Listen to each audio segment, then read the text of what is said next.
Te doy la bienvenida a esta conversación cotidiana pero muy profunda para entender al ser humano detrás de las marcas. Una conversación con políticos para hablar de todo, menos de política.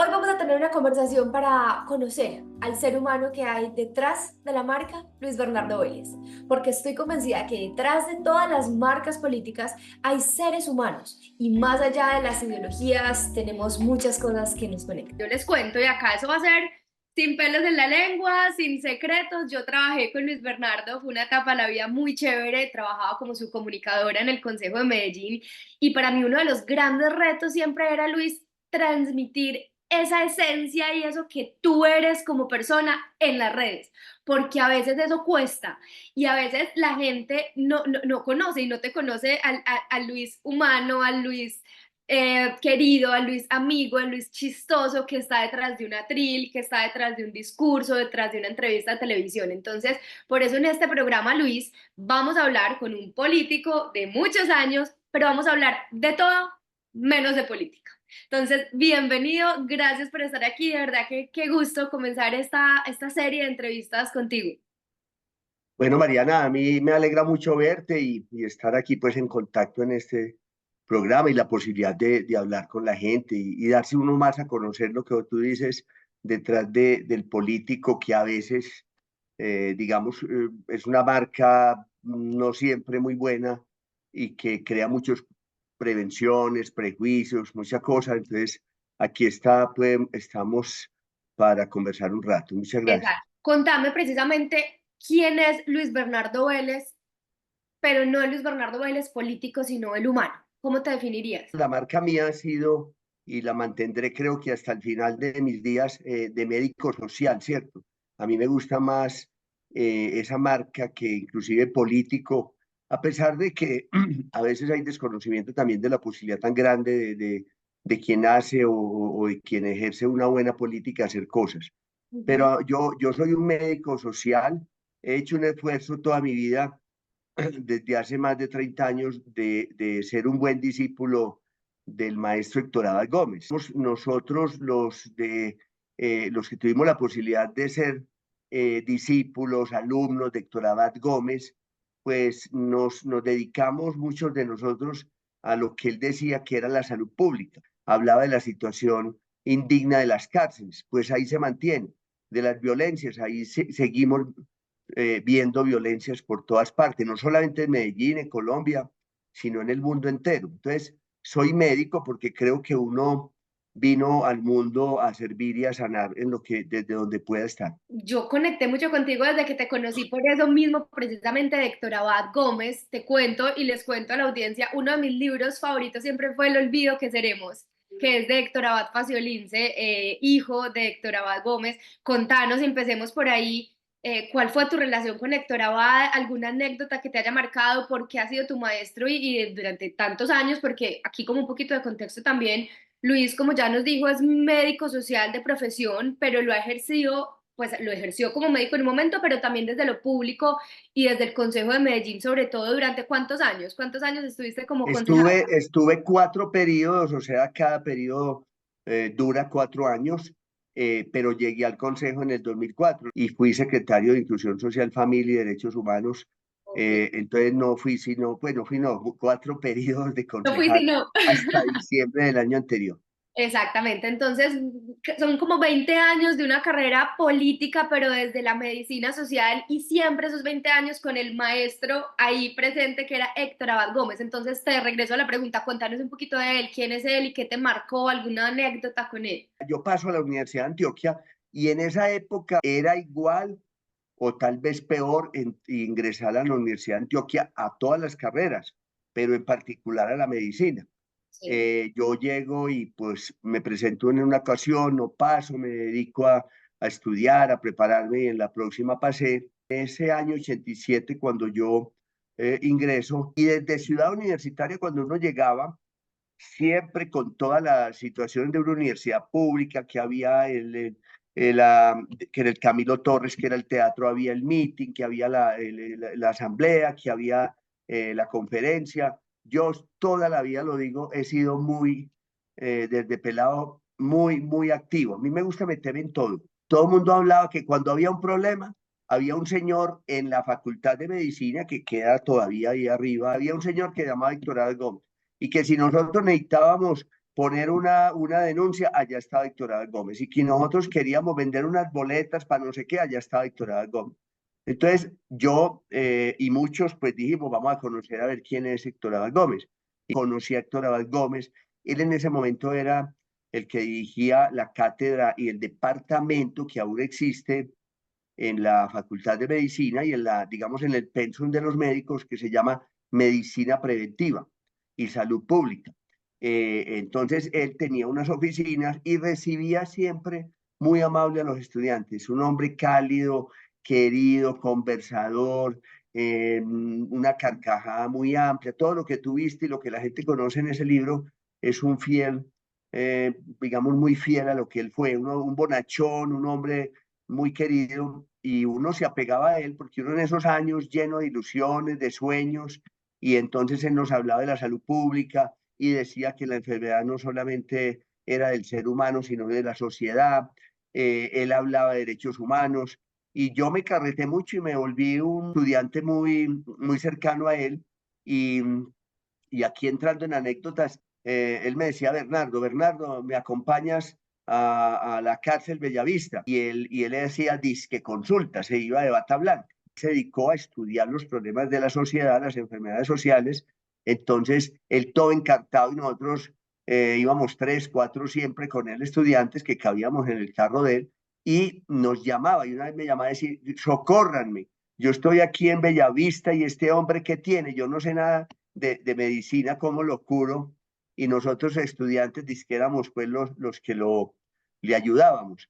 Y más tarde en todas las cosas, porque este hombre también se metía en todo, era un señor pero joven, de mentalidad joven, y había una marcha por la defensa de la salud, íbamos allá por la defensa de Metrosalud y salíamos a las calles con él. Previo, un año, tal vez, año y medio, él se postula a ser precandidato a la alcaldía de Medellín, pues también nos metimos ahí, íbamos con él a los barrios y era un hombre muy generoso. Los muchachos, los niños de los barrios le decían, doctor, denos una gaseosa.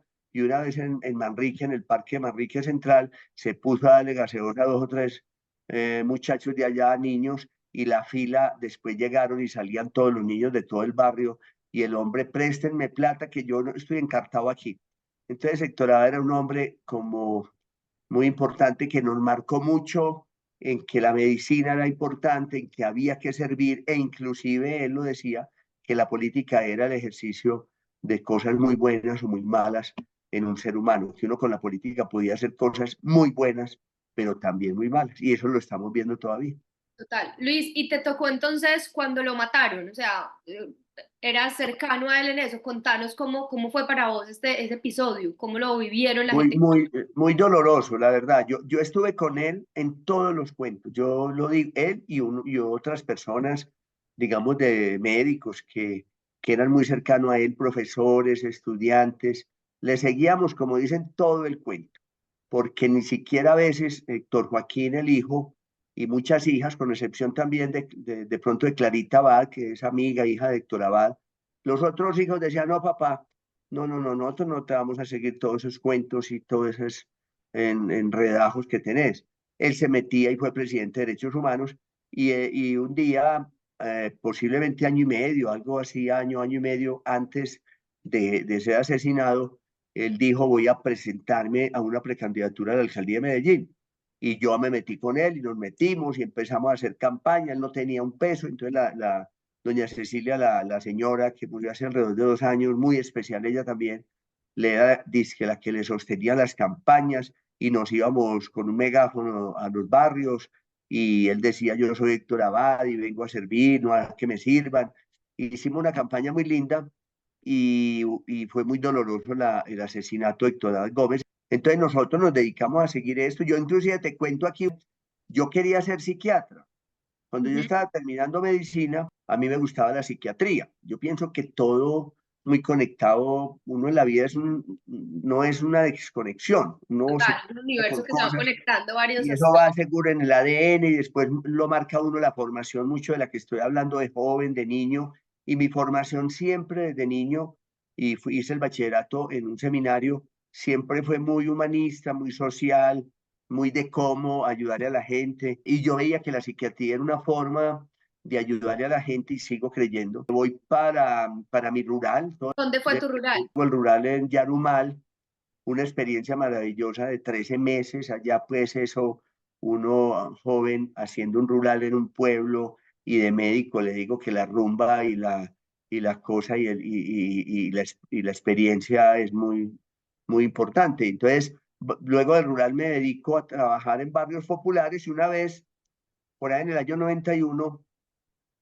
una monja del barrio de aquí de Medellín, un barrio también de mucha historia, de políticos, de filósofos, de escritores, y me voy a trabajar allá por invitación de la monja Bermi, que de una comunidad con mujeres de prostitución en Lovaina, y no quise volver a pensar en especializarme en psiquiatría, sino que me dediqué a trabajar en los barrios populares, esa medicina de la que Héctor ha hablado. Perfecto. Me has dado como varios subtemas que quiero que toquemos de todos un poco. Por ejemplo, de tu familia. Mencionabas que Héctor va volviendo a él y ya vamos a dejar el tema que sus hijos, por ejemplo, nos involucraron mucho en sus asuntos. Contame de tus hijos, contame un poco de tu familia, cómo se ha involucrado en tus cosas, en tus campañas, porque cuando uno hace política, definitivamente, pues la familia está involucrada. Tenés un hijo que es artista, famoso, aquí en esta casa somos fans de él. Contanos un poquito de tus hijos y de tu familia. Bueno, yo tengo dos hijos de mi primer matrimonio, que son Luis Miguel y Nicolás. Luis Miguel físicamente es muy parecido a mí, eh, más parecido a mí que a la mamá.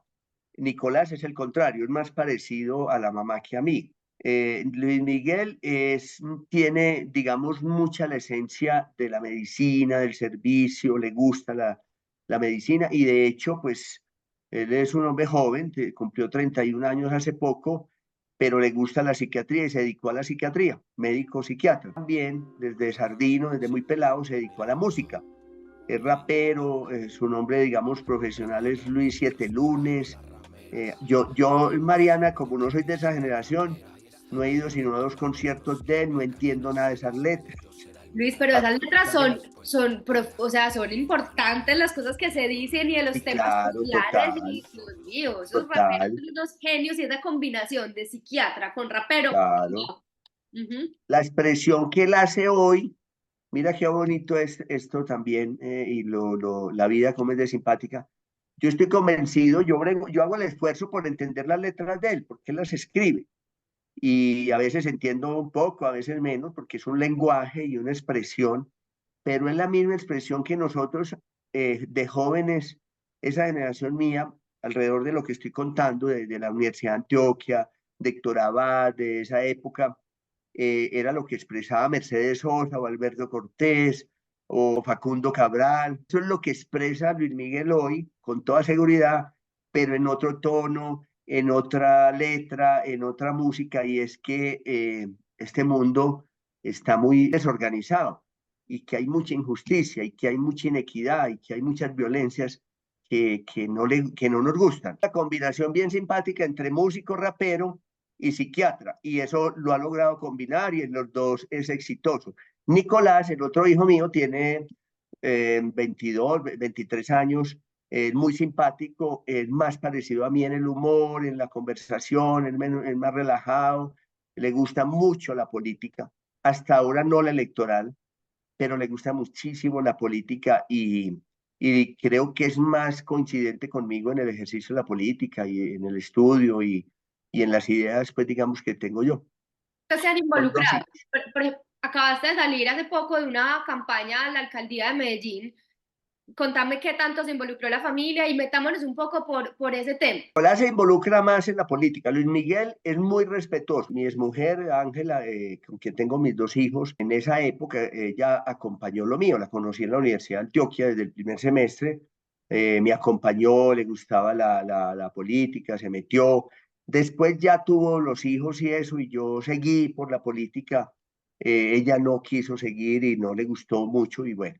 Pero han sido muy respetuosos desde mi primer matrimonio, hoy también con Liliana, mi segunda esposa, con el hijo de ella, mi hijastro, que también le gusta mucho la música, Santiago. Pero los hijos míos sí han tenido una cosa, que ellos, y Luis Miguel sí que la tiene, porque Luis Miguel es muy liberal, a pesar de no coincidir que yo me meta. Yo creo que él con toda seguridad diría, no, ¿y para qué se mete en eso y tiene riesgos y bueno, todo? Nicolás sí se la goza más, y de hecho Nicolás está en este momento acompañando directamente más cosas mías. Vamos a hacer un control ciudadano, él está en la reunión, él está en tercer semestre de estudios políticos en la Bolivariana y le gusta muchísimo. Perfecto. Luis Ver, ¿qué pasó en las elecciones pasadas? ¿Hubo guayabo, hubo tusa después de las elecciones? Metámonos un poquito por eso, más que hablar de rivales y de todo, más como desde lo humano. ¿En qué momento viste que la campaña no se iba a dar o hasta el final pensaste que había posibilidades? Contanos aquí muy como entre nos, Sí. ¿cómo se vivió eso? Mira, yo creo que Mariana sabe mucho de esto y la gente seguro que nos va a escuchar. Cada campaña es distinta. Y esto puede ser una obviedad. Cada campaña es una circunstancia distinta, como cada circunstancia en la vida, pero más en la política. Aquí se cruzaron, no vamos a ahondar en materia porque sí que se vuelve pesado, pero digamos, se enfrenta una campaña con unos candidatos a relevar una alcaldía muy difícil, muy compleja, la de Quintero, que despertó muchísimas cosas difíciles y emocionales y de rabias y de sentimientos. Entonces la campaña fue una campaña típica, pero yo si tomo una decisión que mucha gente no se la creí, y le voy a decir por qué. Yo tomo una decisión que en cualquier circunstancia yo llego hasta el final. Como posiblemente en la anterior, que también fue para el candidato, me bajé, tuve una equivocación, bueno, ya no hablemos de eso, pero yo tomo una decisión porque yo también creo que uno debe hacerlo, y lo hice. No solamente uno se debe presentar a una campaña electoral, llámese alcaldía, consejos, presidencias, a ganar. Por supuesto, el objetivo es ganar, uno no se presenta para perder, pero también tiene que tener otro objetivo, y más en un momento como el que tenía y el que sigue teniendo Medellín. Y yo de eso por ahora no me he pensionado.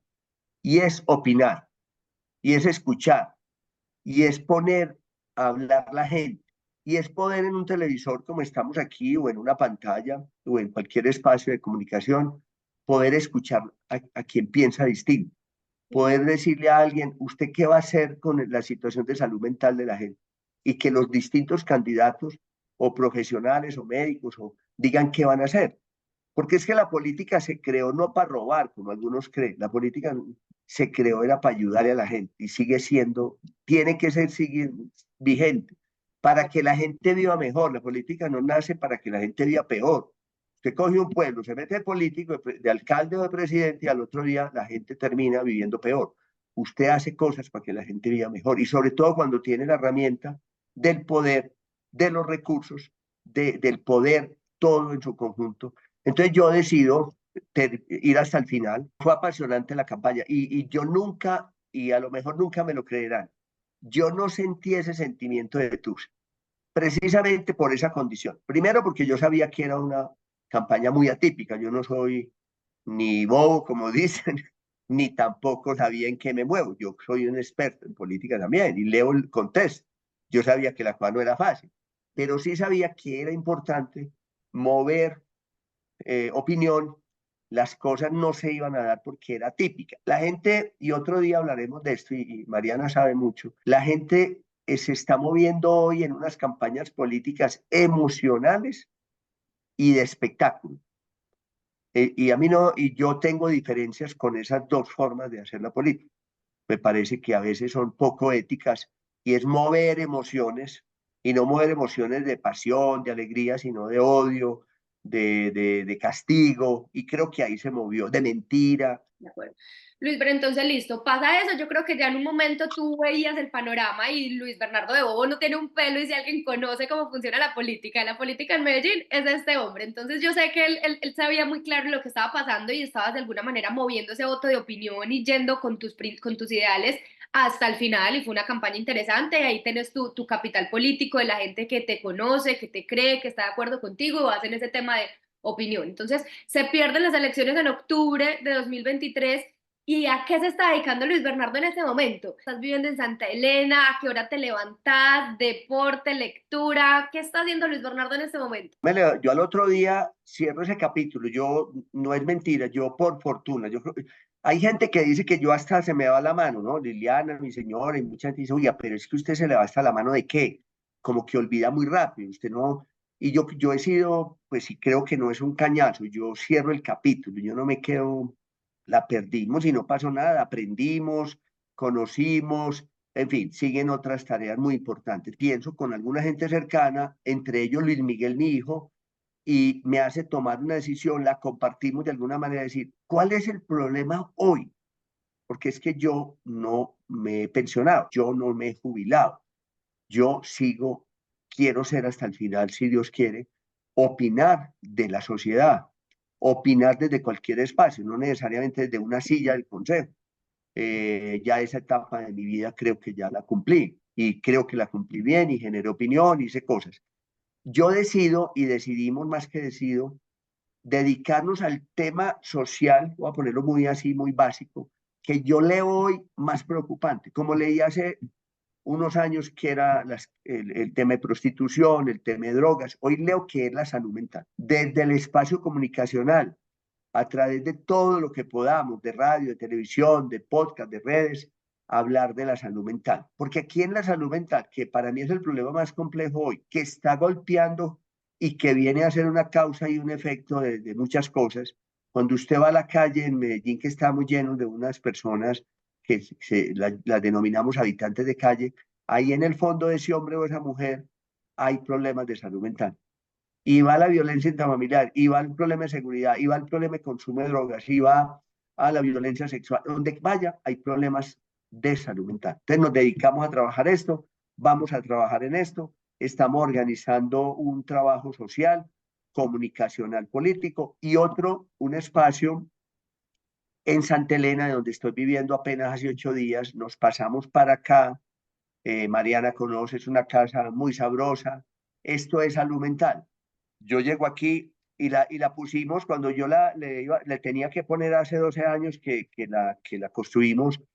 El nombre yo la puse hasta que lo pensé mucho y lo puse La Dicha, porque uno viene aquí, esto es una dicha, uno se desconecta, uno descansa, esto aquí es frito, pues, pero un frío, no sé, un frío como caluroso. Sí, pues sí, no, es súper acogedora. Yo vengo al campo, pero hay que decirle a la gente que nos escucha, Santa Elena es un corregimiento de Medellín y yo viajo diario y llego en 40, 45 minutos de donde estoy a la Alpujarra o al Parque Berrío o al Poblado, no tengo problema, nos estamos desplazando fácilmente. ¿Qué hábitos tienes tú y cómo está tu salud mental? Me gusta la naturaleza, me gusta esto que estaba ahora tomando cuando vimos, me gusta mucho el café, me gustan unos vinitos, me gusta mucho la lectura, mucho, mucho. Desafortunadamente, en la campaña un año entero, 24/7 fue imposible, pero me gusta como a veces con Liliana, ahora tenemos un perrito que se llama Chéchere. Un despelucadito Eh, ahí hermoso. una historia muy linda, el día anterior al 29 de octubre de la campaña del año anterior a la alcaldía, yo fui a una fundación que se llama Fundación Orca, hay una médica que se llama Marcela, muy amiga mía hace mucho tiempo, y el día anterior, cuando yo vi ese montón de animales y de perros que fuimos a hacer unos videos, se me acercó un perro y se me vino un perrito así chiquito, que ellos lo llamaron, ella dijo, este es Chéchere, y él vino y yo digo que me buscó, yo a él no, porque yo no estaba buscando perros, tenemos 3 gatos adoptados, y a mí me rayó ese perrito Chéchere porque lo habían recogido de la calle a un reciclador y ya lo habían llamado Chéchere, yo lo dejé Chéchere y aquí está con nosotros y se volvió de verdad parte de esta familia.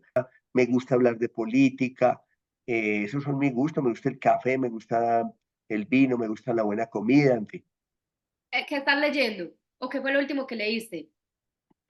Mira, estoy leyendo mucho a Sandor Maray. A mí me gusta mucho ese autor, ¿no? Es un hombre que ya mayor se dedicó a escribir. ¿Tú te acuerdas cuál era el libro que siempre me ponías a leer? Que de hecho me lo... Claro, usted sí lo leyó. Claro, ¿Ah? pues qué tal que no. Eso. Ideas que pegan, ideas que pegan. Muy bien. Luis, de hecho yo lo incluyo en mis clases, en mis charlas, recomendado del día. Sí, sí, es un libro donde a ustedes también las comunicadoras, las personas que trabajan en opinión, como hace Mariana, politólogas, es muy importante. Porque es que hay que rayarse con las cosas en el buen sentido. Yo soy muy rayado. Ahora estoy rayado con trabajar en este tema de salud mental desde la comunicación, desde lo social, porque vamos a hacer una app de trabajo social con la gente, que cruce la oferta con la demanda, y otro que también el corazón va a ser en Santa Elena, por eso me acerqué un poco aquí, y cuando Mariana esté por acá para que lo conozca, se llama, hasta ahora lo he llamado la Escuela Armonía, Armonía con H, y ahí le dejo otra tarea, y así va, hasta ahora se llamará el proyecto, que va a ser en Santa Elena, el corazón es en Santa Elena, y es un enfoque holístico de la salud mental. Debemos trabajar desde lo que hablaba Héctor Abad, que era la prevención. ¿Cómo vamos a prevenir todas esas expresiones de rabia, de violencias? Entonces vamos a trabajar un trabajo muy lindo en Santa Elena y esperamos en 4 meses, a más tardar, comenzar. Súper. Ay, decías que tú te rayas con algo y Luis es intenso, a Luis se le mete algo en la cabeza y vamos a hacerle. Y aquí él es su propio proyecto, él es su propio jefe, pero eso con seguridad va a ser muy exitoso y le vamos a hacer mucho seguimiento. Y ya que hablaste de rayones, ya para ir cerrando, ¿cuál fue la última locura que hiciste? Ay, María, no, yo creo que esa campaña fue una locura, digamos una locura decidida, ¿cierto? Porque uno a veces se mete en locuras, no. Yo sabía de alguna manera que esa era una locura. Y yo sabía y lo sé, porque tampoco soy ingenuo y yo creo que la gente a veces no entiende. Yo digo una cosa, Mariana, que a lo mejor Mariana, que trabaja conmigo, me la ha oído, y es que yo soy un político muy extraño, y yo mismo lo reconozco. A mí la gente me decía, pero usted no ha robado un solo peso en esos 20 años. Yo digo, yo no me he robado un peso en la política. Yo lo que tengo lo he podido vivir de un negocio, que después hablábamos, que es de animales y tal cosa. Yo he podido ejercer la política gracias, siquiera sin tener que depender de nada. Yo he sido un político que es muy difícil, independiente. Cuando yo comienzo con Fajardo, la política, Sergio Fajardo, y construyo ese movimiento Compromiso Ciudadano y llego al Consejo y a la alcaldía, yo le digo a Sergio, siendo muy amigo, lo apoyé y le digo, yo voy a ejercer mi consejo con independencia, con libertad y lo que tenga que decirle a un gobernante se lo digo. Y en el momento que me tuve que apartar como concejal del gobierno anterior de Quintero, me le fui y dije, soy oposición. Entonces, locura ser un político eh, decente en este país y en esta ciudad. No, no ha sido fácil, no es fácil, es como un espécimen raro que soy yo. Y lo digo con mucho orgullo, ¿cierto? Poder hacer una política y por eso cuando yo opino, sin ser concejal, y tú ves en redes que yo opino de cosas y voy a seguir opinando, lo puedo hacer con toda libertad porque también puedo decir una cosa que decimos mucho los países. Yo no sé si por dónde está Mariana López. Yo no tengo cola, yo no tengo rabo de paja. Entonces puedo decir con tranquilidad lo que yo, mi ética, crea que debo decir. ¿Cuál es tu filosofía de vida? Que algo que apliques para tu vida, como que le enseñes a tu familia. Voy a dar una palabra que se volvió muy de moda y yo creo que a veces la gente ni sabe de qué habla, que es la empatía. Yo creo que hay que ponerse en los zapatos del otro. Yo creo que eso es muy importante. Y si uno lo hiciera como una filosofía de vida, estoy seguro que el mundo se transformaría mucho. Porque uno muchas veces habla desde la soberbia, desde el conocimiento, desde el desconocimiento, desde el ego. Uno habla muchas bobadas, uno pontifica mucho y cuando dice, este hombre se enloqueció, y uno hace el esfuerzo de ponerse en los zapatos, posiblemente puede entender que el ser humano está lleno de cosas muy frágiles y ahí tiene que hervir. Yo creo, los hijos míos y quienes me rodean, tiene para mí, yo en eso soy muy exigente, que la gente tenga misericordia, tenga empatía, respete al otro y me parece que eso es claro. acuerdo, y yo por eso suena un poquito como romántico, Luis, sobre todo en la política, y yo por eso trato de hacer como algo muy neutral y se entrevisto el uno al otro también, y es que todos, o sea, todos tienen su historia, todos tienen sus motivos, y hay cosas que sí, pues la violencia es injustificable y respetar a los otros, pero eso de ponernos en los zapatos del otro me parece clave y coincido en eso también contigo. Y ya para terminar, tenemos 2 minutos para cumplir con el horario. Vamos a hacer preguntas y respuestas muy rápidas. ¿Crees en Dios? Yo soy más bien gnóstico, la verdad. No digo, no. Creo más en Cristo que en Dios, porque vengo de una educación muy cristiana, muchas dudas, pero sí creo en el cristianismo como toda esa forma de servicio. Creo más en el cristianismo que en la iglesia, creo más en el cristianismo que inclusive en el mismo Dios católico. ¿Cuál ha sido el truco para que funcione tu actual matrimonio? Yo creo que el respeto a lo que hacemos cada uno, el aprovechar los espacios que tenemos y disfrutarlos. Uno no tiene que estar con la gente mucho tiempo, sino que cuando esté, mira, a mí me llama mucho la atención, yo revuelvo mucho. Yo digo, venga, oiga, esta gente que viene todos los días aquí a comer en este restaurante, qué pareja tan bonita. Y se sientan 1, 2 horas y tres y cada uno está pegado de un celular. Entonces finalmente están, pero no comparten. Creo que es compartir, si tenemos una hora, podemos compartirla bien, Compartir, pero poquito, ese es el truco. sí, pero compartir, pero poquito, es más o menos No, mentiras, aquí me sonó chistoso, pero es como tiempo de calidad. Y en eso de también calidad. estoy de acuerdo. No hay que estar así como uña y mugre, compartir todo. No, cada uno es un ente independiente, pero cuando estemos, estamos bien y estamos con toda. Estamos con toda y creo que el resto de tiempo es que si alguien, la otra persona quiere hacer cosas y hace un trabajo que no es el de uno, uno respete eso y lo apoye en lo que pueda, ¿no? Luis, ¿qué te da miedo? A mí me da mucho miedo la mentira de la gente desleal me da mucho miedo. Sueñas. O sea, que un sueño tuyo como a mediano o largo plazo. Yo sueño ahora con el proyecto Armonía a corto plazo y que ese no sea un proyecto. Yo no estoy consiguiendo un proyecto económico.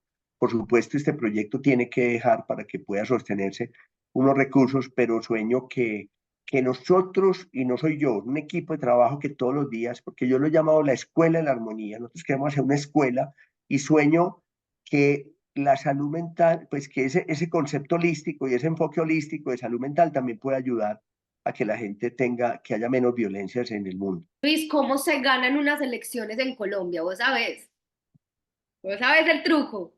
No, yo creo que es unos, digamos, el truco, pero que yo no quiero aplicar. Es decir, Ajá. eh, todavía las campañas siguen siendo muy de recursos económicos. Segundo, las campañas hoy y últimamente se han vuelto muy de mentira. Hoy hay que decirle mentira a la gente. Hay que aprovecharse de sus necesidades para decir un montón de cosas y sobre todo trato de esa era política en Estados Unidos y que conoce y el presidente o expresidente Trump, el espectáculo, es muy de espectáculo, es muy de show, es muy de... Mira, a mí me llamaba mucho la atención, yo hablo mucho, usted no me da... Cuando, Hágale. yo le digo una cosa, a mí me llamaba la atención, hablemos de la campaña y te contesto la pregunta de alguna manera, esta campaña de la alcaldía que muchos comunicadores inclusive insinuaban. A mí me decían, y lo digo porque además lo creo, modestia aparte, que yo era el mejor candidato. Y creo que yo era el mejor candidato por todo lo que hemos hablado. Conozco la ciudad como ninguno, no tengo ningún pecado de corrupciones, tengo un recorrido, he sido un buen concejal, he sido un buen ciudadano. Bueno, tenía la mejor propuesta de gobierno, pero yo no hacía los shows que los otros posiblemente querían hacer. Entonces, si usted en un debate político que hacíamos en las universidades o en FENALCO o en un gremio, usted no hacía, no se agarraba con el otro, como decimos, voy a usar a los hijos o se paraba a decir que era un ladrón y que nada, eso no salía al otro día en los medios. Entonces yo soy el político que le digo a la gente, pregúnteme qué vamos a hacer con la red de salud, o pregúnteme qué vamos a hacer con la salud mental. No porque yo sea el oráculo salvador, pero tenemos propuestas. O dígame qué hacemos con las personas en la calle, o qué hacemos con el tema del hambre, o con la movilidad, listo. Pero la gente no quería oír eso. Ese es el espectáculo. Y esa es la tarea que tenemos que seguir haciendo. Tal vez es una utopía, pero tenemos que decir a la gente, mire, vote por ideas, vote por historias, vote por propuestas, no el que más gritó o el que más ofendió al otro, porque la gente muchas veces lo que quiere es espectáculo, y si Luis Bernardo Vélez en un debate de eso saca un vaso y le pega un botellazo o le echa el agua al del vecino, salgo en primera página en la prensa local, que quiere espectáculo además y quería espectáculo. Entonces, ahí hay una situación que Colombia no es ajena en el mundo y es una política de mucho dinero, de mucho espectáculo y de unas redes también, eso juega mucho hoy, que digamos cuando yo empecé el consejo hace 20 años, eso ni existía como estamos pudiendo hablar aquí, era muy precario, pero que hoy tiene mucha importancia y hay que reconocer que las redes tienen mucha importancia, para bien posiblemente la mayoría, otras no para tan bien, pero a veces los que venimos de otra formación política, a veces nos queda un poco difícil lo que está hoy respondiendo la gente. Entonces, el voto no es fácil. ¿Y cómo te va precisamente con las redes? ¿Cuál ha sido como tu relación como consumidor y como creador de contenido en las redes sociales? ¿Te ha dado Mira, duro? la primera es reconocer que existen y que son importantes. Yo me negaba hace 10 años a crear, a 10, 15 años, a decir que eso era importante. Pues uno no hablaba desde el desconocimiento, pero hoy creo que son importantes, que hay que utilizarlas bien, que se pueden hacer cosas muy importantes con ella y intento, he hecho no lo necesario o lo óptimo, pero sí estoy mejorando y brego a poder poner un trino yo y que no tenga que, trino o X, pues ya soy capaz solito de poner. Bueno, no, muy bien. No se tiene que meter, nadie aprende a nadar si no se mete en una piscina. Súper, no. Luis, entonces tenemos Luis Bernardo para rato, vas a seguir presente, es imposible para vos salirte como de lo público, ¿verdad? En Medellín, ahí vamos a seguir. La política y lo público al servicio de la gente. Perfecto, Luis. Mariana, me alegra mucho ir. ir, usted siempre ha sido una muchacha, usted me ha echado muchas flores, pero siempre mi mayor reconocimiento, una joven muy pila, muy linda por fuera, por dentro, muy activa, muy pilosa, muy despierta y bueno, y todos los éxitos para vos y la familia y el esposo y todo. Qué gusto, Luis, muchas gracias. Y bueno, aquí en esta horita de conversación pudimos compartir un poquito más de ese Luis Bernardo, el que nos hace reír, el de las ocurrencias, ¿cómo es que llamás vos a los habitantes de calle como un apodo que les decís que se mueren de la risa y son de ahora? Ah, ya, los mugrositos. Los mugrositos. Los mugrositos. Muchas gracias a ti, Luis. Muchos éxitos y seguimos en contacto. Aquí entonces ya conocieron lo que hay detrás de la marca Luis Bernardo Vélez. Chao, chao. Bueno.